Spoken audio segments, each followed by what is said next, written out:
I still remember the exact moment my phone lit up with that email. The Italian sun was warm on my skin as I sat at a small cafe in Florence, cappuccino in one hand, phone in the other. My heart nearly stopped when I read the subject line, termination of employment, effective immediately. My fingers trembled as I opened it. The words blurred together, but the message was clear. I was fired for professional abandonment during an active grant cycle. But that was impossible. I had my vacation approved in writing. I'd worked 16-hour days for 2 years straight. I'd built MindSpark's award-winning learning platform from scratch while my boss, Andrew Vail, took all the credit. "What's wrong?" asked Mia, my best friend, watching my face fall. "I just got fired," I whispered, the words hanging in the air like a bad dream. "By email, while I'm on approved vacation." I tried logging into my work accounts, but access was already cut. No warning, no chance to defend myself, nothing. My phone pinged again. Another email arrived, but this one wasn't from HR.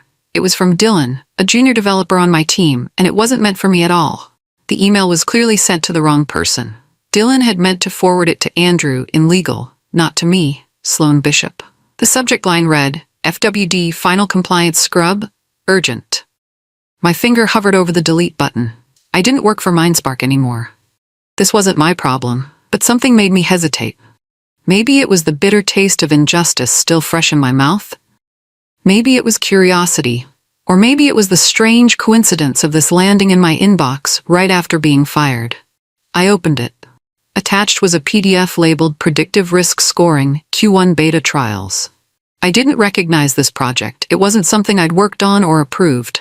But as I began reading, my blood turned to ice. The document outlined a secret program using my AI learning platform, the one I had designed to help underserved students, to generate risk scores for kids based on things like response time, tone of voice, and eye movements captured through webcams. My hands began to shake as I scrolled further down. What I saw next made me almost drop my phone.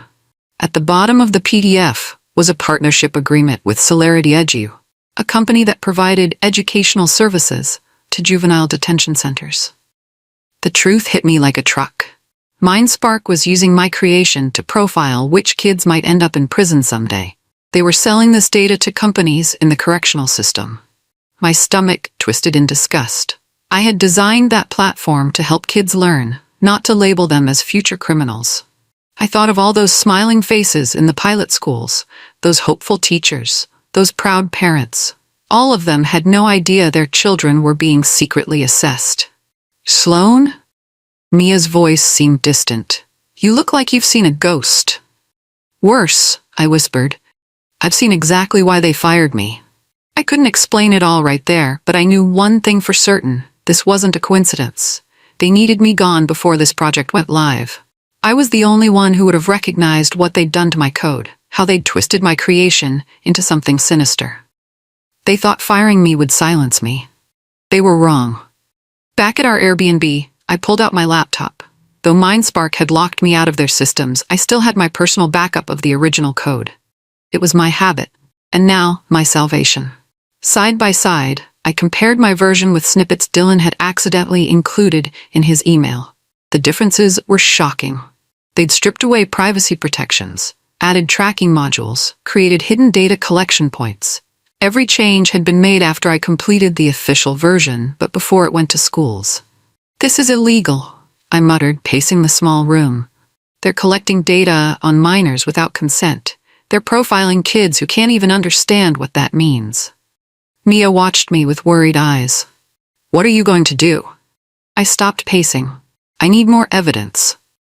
Though MindSpark had cut off my official access, they'd forgotten one thing. My personal Gmail account was still synced to company calendars because of an integration bug I'd never reported. I could still see meeting invites, attendee lists, and, most importantly, meeting recordings. My heart raced as I accessed the archive. There it was, Celerity Partnership Discussion, confidential. The video loaded slowly on the Airbnb's weak Wi-Fi. I watched as Andrew Vail, my former boss, stood at the head of the conference table, beaming with that $1 million smile that had charmed investors and school boards alike. "What we've built here is revolutionary," he said, gesturing to slides showing my work. Thanks to Sloan's framework, we can identify behavioral patterns that correlate with future outcomes. A man in an expensive suit nodded. And the schools have no idea about the secondary use case? Andrew smirked. They think it's just an advanced learning tool. The risk assessment data is extracted separately. They never see it, but Celerity Edu does. My stomach churned as he continued. We're calling it early intervention targeting, not predictive criminal profiling. Language matters in this space. The group laughed. Actually laughed. I closed my laptop feeling sick. I trusted Andrew. I believed in MindSpark's mission to help underserved kids. Instead, they were using my work to put targets on children's backs before they even had a chance to grow up. I grabbed my phone and texted Dylan. I saw the Celerity file. We need to talk. Dylan called me back within minutes, his voice a terrified whisper. Sloan, how did you get that file? They'll think I leaked it on purpose. Relax, I said. You forwarded it to the wrong Andrew. But now I need to know, how long has this been happening? He hesitated. 3 months, right after you finished the main platform. Andrew brought in a special team to add the tracking modules. We were told it was for enhanced learning metrics. And when did you learn the truth? Last week. That's when the Celerity contract came through. Some of us raised concerns, but his voice broke. They made us sign new NDAs. Legal said we could be sued for millions if we talked. Who else knows? I pressed. Just the core team, and now you. He paused. Sloan, they fired you because the grant proposal mentioned you as the principal architect.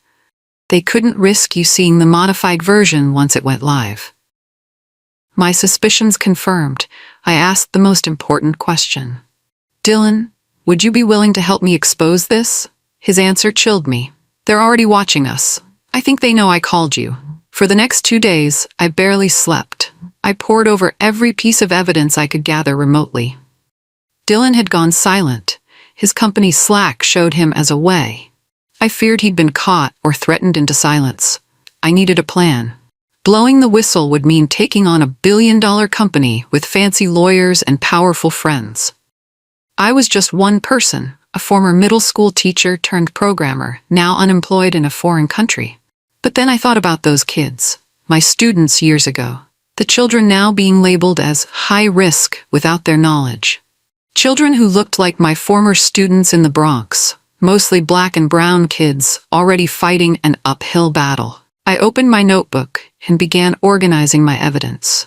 The modified code-based screenshots, the Celerity partnership document, the recorded meeting where Andrew admitted the deception, Dylan's emails showing concerned employees being silenced. It wasn't just about my wrongful termination anymore. This was about stopping something truly evil before it ruined young lives. That night, I made 3 secure folders and sent them to 3 different people who could help. My first email went to Elena Reyes, an investigative reporter at the Chronicle of Higher Education, who had previously covered ethical concerns in EdTech. I'd met her once at a conference where she'd asked tough questions about student privacy. The second went to Zachariah Jones, an attorney who specialized in education privacy law and had successfully sued tech companies for COPPA violations. His reputation for taking on corporate giants was legendary.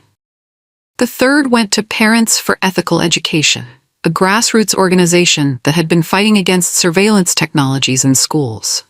I used an anonymous email service and included only the essential evidence, enough to show the problem was real without revealing my identity yet. I ended each message the same way. MindSpark is secretly using learning software to profile children for the prison industry. I have proof. More will follow. Then I created one final package, a mass email scheduled to go to every school district using MindSpark, set to send Monday morning at 9 a.m. Eastern Time. The subject, what MindSpark isn't telling you about your students. The weekend passed in agonizing slowness. Mia tried to get me to enjoy our vacation, but my mind was elsewhere. I checked news sites hourly, wondering if my information had made an impact yet. Nothing. By Sunday night, doubt crept in. Had I been too cautious? Were my emails caught in spam filters? Would anyone care about yet another tech company exploiting user data? Then at 8:43 p.m., my phone lit up with a notification. The Chronicle had published an article. EdTech giant MindSpark under scrutiny for secret student profiling program. Elena Reyes had moved fast. The article mentioned an anonymous whistleblower and included screenshots of the Celerity agreement. My heart raced as I scrolled through the comments already flooding in from horrified parents and educators. An hour later, I received an encrypted message from Zachariah Jones. "I'm preparing an emergency injunction. Need your testimony. Secure line tomorrow?" It was working. The truth was getting out. My phone pinged again, this time with a different kind of message. An unknown number texted, "We know it was you, Sloan." Big mistake. Monday morning arrived. At exactly 9 a.m., my scheduled mass email deployed to all 134 school districts using MindSpark. By 9:05, social media exploded. Parents posted screenshots with horrified comments. "They're scanning my child's face to predict if she'll be a criminal." Teachers shared their outrage. "We were told this was to help struggling students, not profile them." School administrators scrambled to respond, many announcing immediate suspension of the program pending investigation. By noon, 3 districts had already terminated their contracts with MindSpark. The company's stock plummeted 28% in a single morning. At 1 p.m., MindSpark issued a hasty statement. "These allegations mischaracterize our educational assessment tools. We are committed to student privacy and success." It was a weak response that answered nothing. Parents weren't buying it, teachers weren't buying it, and importantly, the press wasn't buying it. By 3 p.m., my phone buzzed constantly with updates. The story had reached national news. Parents were demanding answers. School boards called emergency meetings. And somewhere in Silicon Valley, I knew Andrew Vail was panicking. Tuesday brought a new wave of revelations. 2 MindSpark engineers who'd seen my evidence came forward with their own testimonies. They confirmed that student data was being channeled to Celerity Edu without proper consent or transparency. Parent groups organized protests outside MindSpark headquarters in San Francisco. News vans lined the street. Reporters shouted questions at employees entering the building. I watched it all unfold from my hotel room in Florence, alternating between news sites and secure calls with Zachariah Jones, who was now representing 7 school districts in a class action lawsuit. "They're trying to find out who leaked the documents," he told me. "They've got a team searching for digital fingerprints. Are you sure you covered your tracks?" "Yes," I assured him, thinking of the careful steps I'd taken to anonymize my communications. "How bad is it for them?" "Bad," he said grimly. "The FBI's Cybercrime Division just opened an investigation into potential violations of federal privacy laws. The Department of Education is involved too." I felt a strange mix of satisfaction and terror. I had started an avalanche. That evening, a new headline appeared. MindSpark COO Andrew Vail takes indefinite leave of absence. Wednesday was the day everything changed. A photo circulated on Twitter showing Andrew being escorted from MindSpark headquarters, carrying a box of personal items, security guards flanking him. The company released a terse statement. "Andrew Vail is no longer with MindSpark, effective immediately. We are cooperating fully with ongoing investigations." They were throwing him under the bus to save themselves. By afternoon, major investors were publicly distancing themselves from the company. Educational organizations issued statements condemning the secret profiling program. TechCrunch ran a damning piece titled, "The Dark Side of EdTech: How MindSpark Betrayed Student Trust." My vacation days were nearly over, but I wasn't sure what I'd be returning to. My career in EdTech might be finished. Who would hire a known whistleblower? Yet I couldn't bring myself to regret it. That evening, I received an email from a teacher in Detroit. "I don't know if you're the one who exposed MindSpark, but thank you. My students deserve better than to be profiled as future criminals." Reading those words, I felt a weight lift. Whatever came next, I had done the right thing. I flew home on Friday to a changed landscape. MindSpark's stock had fallen 62%. 15 school districts had canceled contracts. The company announced layoffs of 30% of its workforce. My apartment felt small and quiet after the chaos of the past week. I checked my email nervously, half expecting legal threats or worse. Instead, I found a message from Marissa Chen, CEO of TrueLearn, a smaller but respected edtech company. "I admire your courage. When you're ready to talk, I'd like to discuss your future." I wasn't ready to jump into another job yet. The betrayal was still raw, but I saved her contact information for later. That night, I ordered takeout and watched the news. A tech analyst described MindSpark's scandal as potentially fatal to the company. My phone pinged with a text from a number I recognized all too well. Andrew Vale.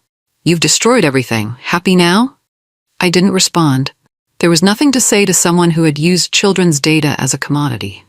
Instead, I opened my laptop and began sketching ideas for something new. Something better. 3 weeks passed. The MindSpark scandal continued to unfold, with new revelations almost daily. Former employees came forward with stories of ethical corners cut, privacy concerns dismissed.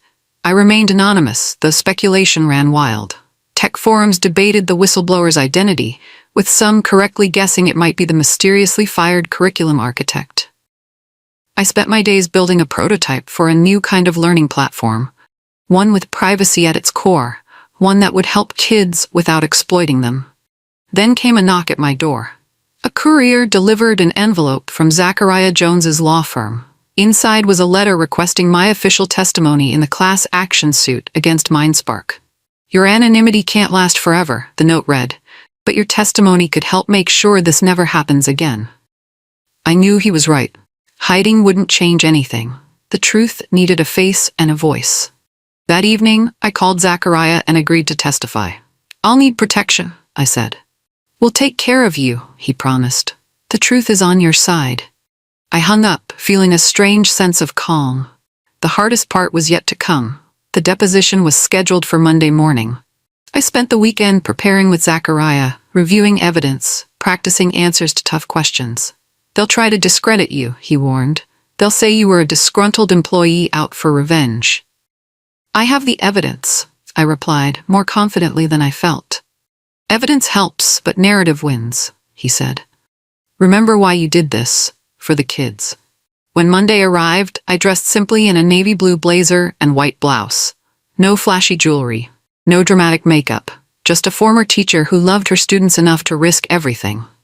The deposition room was cold and sterile. 5 attorneys from MindSpark sat across from me, their expressions varying from contempt to calculation.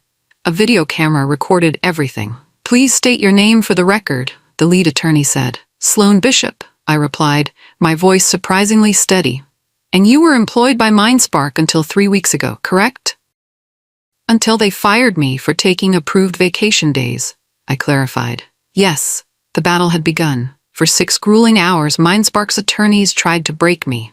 They questioned my expertise. They suggested I misunderstood the technology. They implied I had stolen company property by keeping code backups. But I held firm, explaining precisely how my original design had been corrupted. I walked them through the evidence chronologically, keeping my cool even when they tried to provoke me.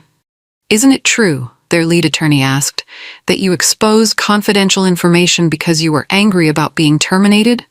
I looked him directly in the eye. "I exposed illegal activity because it threatened children. My termination simply revealed the lengths your client would go to hide their actions." When it was over, I felt drained but undefeated. Zachariah squeezed my arm as we left. "You did beautifully," he whispered. Outside, reporters clustered at the building entrance.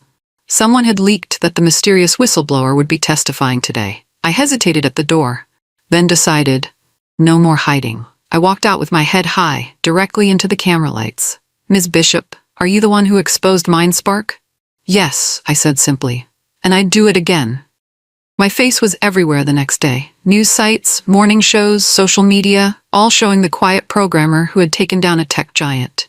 Interview requests flooded my inbox. Most I declined, but I agreed to one with Elena Reyes, whose initial article had helped break the story. "Why did you decide to come forward now?" she asked when we sat down together. "Because silence protects the wrong people," I replied. "The students deserved someone to speak for them." "What happens next for you? Your career in tech might be complicated now." I smiled slightly. "Actually, I've been building something new." I explained my vision. A learning platform with transparent code, no hidden tracking, no secret data collection. A tool that truly served students rather than exploiting them.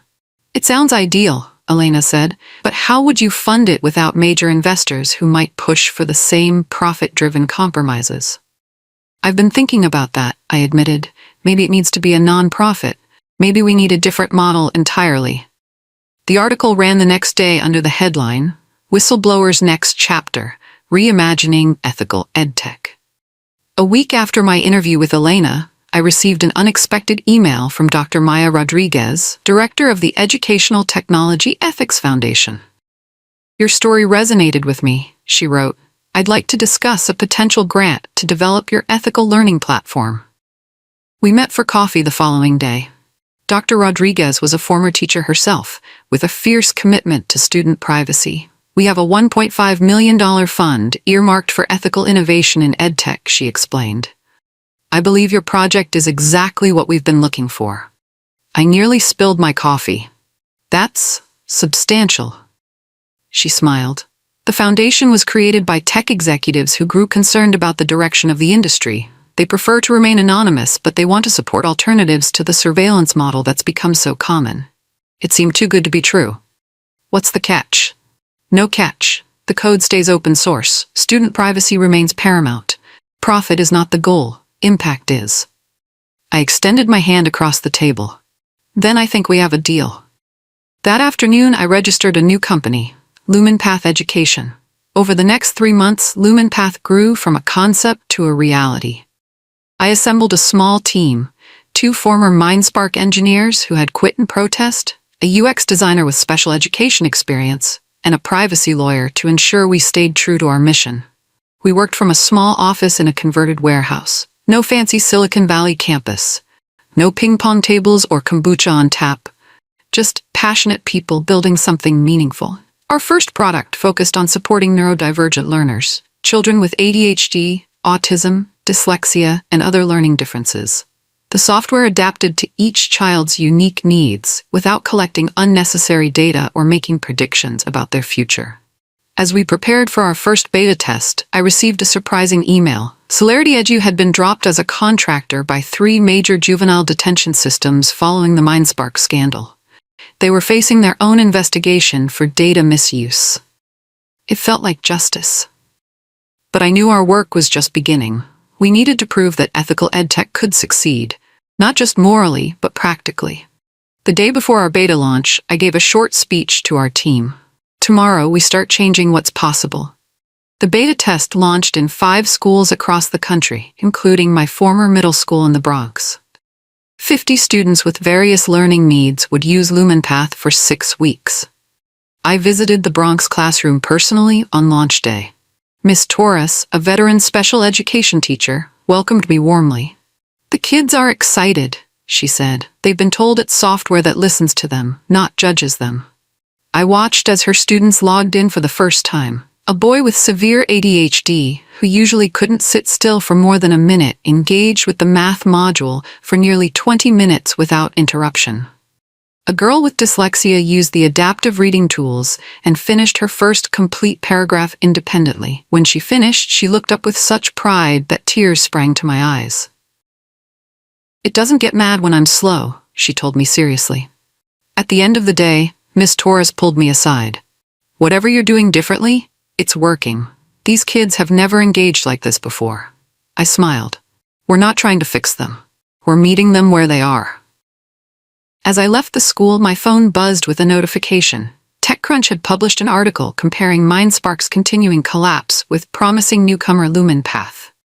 The 6-week beta test yielded results beyond our expectations. Student engagement increased 78%. Completion rates for assignments rose 64%. Teachers reported significant behavioral improvements as frustration levels decreased. Parents noticed too. One mother wrote, "For the first time, my son isn't afraid to make mistakes. He says the computer is nice to him." With these results, we secured additional funding from the foundation and several educational nonprofits. We kept our promise. No venture capital, no pressure to monetize student data. MindSpark, meanwhile, continued its downward spiral. They'd lost 75% of their school contracts. A federal investigation found multiple violations of COPPA and other privacy laws. They faced fines potentially reaching hundreds of millions. Andrew Vail had disappeared from public view, though rumors placed him in Europe, trying to start over. I received occasional messages from former colleagues still at MindSpark, describing a toxic environment of blame and fear as the company imploded.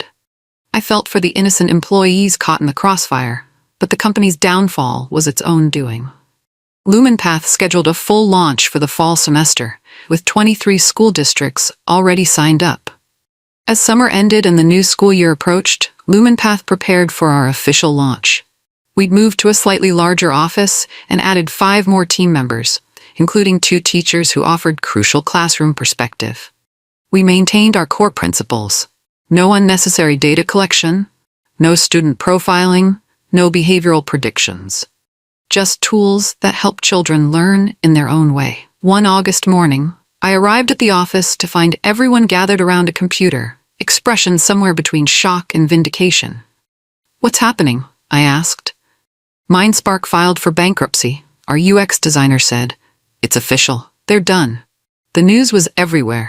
After months of declining revenue, lawsuits, and regulatory fines, the once mighty edtech giant had collapsed. Their remaining assets would be sold off to pay creditors and legal settlements. I felt a complex mix of emotions: satisfaction that justice had been served, sadness for the good people who had lost jobs, and a renewed sense of responsibility to build something better from the ashes. That afternoon, I received a plain white envelope with no return address. Inside was a handwritten note. "You were right. I was wrong. I'm sorry." It wasn't signed, but I recognized Andrew's handwriting. Too little, too late. But at least he knew it. Our fall launch was covered by major education publications. LumenPath, the ethical alternative, one headline proclaimed. Another read, "After MindSpark's fall, a new approach to edtech rises." Enrollment exceeded our projections. Teachers reported high satisfaction rates. Students, especially those with learning differences, showed remarkable progress. In October, I was invited to speak at the National Education Technology Conference. 3 years earlier, Andrew had given the keynote at this same event, promising that MindSpark would revolutionize education for all students. Now I stood at the same podium, offering a different vision. Technology should serve students, not surveil them. I told the audience of educators and industry leaders. It should expand opportunities, not limit futures based on algorithmic predictions. I shared the story of LumenPath's creation, the betrayal that sparked it, the principles that guided it, the results that validated it. When I finished, the audience rose in a standing ovation. Afterward, a line of teachers waited to speak with me. One grasped my hand with tears in her eyes. "Thank you for remembering what education is supposed to be about." That night, I called my parents to share the moment. "We're so proud of you," my mom said. "You always were our little fighter." Winter brought new milestones. LumenPath expanded to over 100 school districts. We developed specialized modules for English language learners. Our team grew to 30 people, all committed to our mission of ethical edtech. The educational landscape was changing too. In the wake of the MindSpark scandal, legislators in several states introduced bills requiring transparent privacy practices in educational software. Parents demanded to know how their children's data was being used. School boards developed stricter vetting processes for technology vendors. In December, 1 year after that fateful email fired me from MindSpark, I visited a classroom in Ohio where every student used LumenPath. The teacher, Mr. Rodriguez, pulled me aside during lunch. "There's something you should see," he said, leading me to his computer. He pulled up progress charts for his students. "This is Carlos. He has severe ADHD and was failing every subject in September." The line on the chart showed a steady upward trajectory. Yesterday, he got his first A ever on a science test. Mr. Rodriguez's voice cracked slightly. He told me it was the first time he didn't feel stupid while taking a test. I stood there, overwhelmed. This was why we had built LumenPath. This was the vindication that truly mattered. Spring brought an unexpected letter. The Educational Technology Ethics Foundation was presenting me with their annual Innovation Award. The ceremony would be small, just industry leaders and educators who championed ethical practices. As I prepared my acceptance speech, I reflected on the journey, from being fired in Florence to building a company that was changing children's educational experiences, from exposing wrongdoing to creating something right. At the ceremony, I scanned the audience of teachers, technologists, and advocates. These were my people now. Not the Silicon Valley crowd chasing unicorn status, but people who measured success in student growth and well-being. A year ago, I lost a job but found a purpose, I began. I learned that the most powerful thing we can do is refuse to be complicit in harm, even when speaking up comes at a cost. I told them about Carlos getting his first A, about the girl with dyslexia reading independently, about teachers reporting renewed joy in their classrooms. The future of education technology isn't in surveillance or prediction, I concluded. It's in support and possibility. It's in remembering that behind every data point is a child with dreams that deserve protection. The applause washed over me like a wave, but it was the quieter moment afterward that meant more. When a teacher from Detroit approached me with tears in her eyes. "My students aren't statistics," she whispered. "Thank you for remembering that." I walked home that night under a canopy of stars, thinking about all the students using LumenPath now. Children learning at their own pace without judgment or secret scoring. Children whose data wasn't being sold. Children whose futures remained wonderfully, hopefully unwritten. It had begun with an email that fired me for taking vacation days. It had ended with a new way forward. Sometimes justice comes from refusing to stay silent, and sometimes the best revenge is building something better from the ashes of betrayal.